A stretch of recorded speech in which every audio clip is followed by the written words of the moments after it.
একবার ক্ষমতায় জাতি বাড়লে এই দেশ থেকে চিরতরে সংখ্যালঘু নিপাত করে থাকবো। বলেন কি দাদা? তওবা আস্তাগফিরুল্লাহ, মাফ করে দিও আল্লাহ।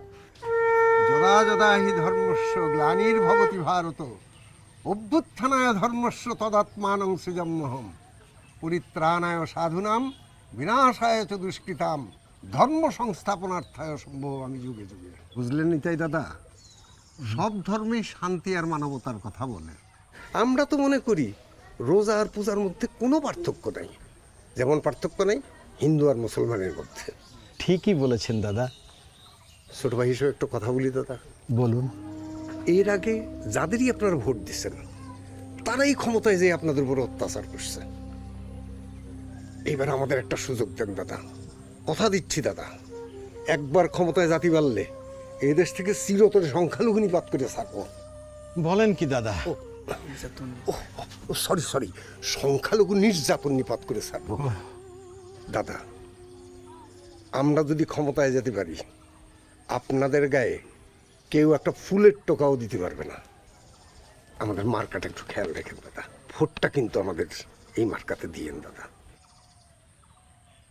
আগে ভোট আসুক, তারপরে না হয় দেখা যাবে। আরে ভোট তো দেখতে দেখতে চলে আসবে দাদা। আরেকটা কথা বলি, বলুন। আপনার যে কোনো সমস্যায় আপনার এই ভাইয়ের কাছে যাবেন, কথা দিচ্ছি দাদা, আপনার সব সমস্যার সমাধান করে দেবো। শর্ত একটাই, ভোটটা আমাদেরকে দেবেন। আগে দাদা, আগে। আসি দাদা। আসুন। এই চলো তোমরা।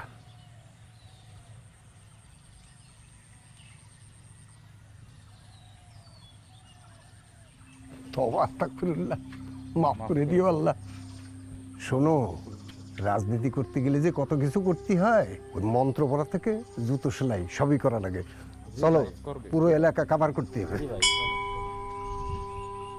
আমরা সংখ্যালঘু হতে পারি, কিন্তু বিবেক বিবেচনায় আমরা পিছিয়ে নেই। কাদের ক্ষমতায় আনলে এদেশের সংখ্যালঘুরা নিরাপদে থাকবে তা আমরা ভালো করেই বুঝি।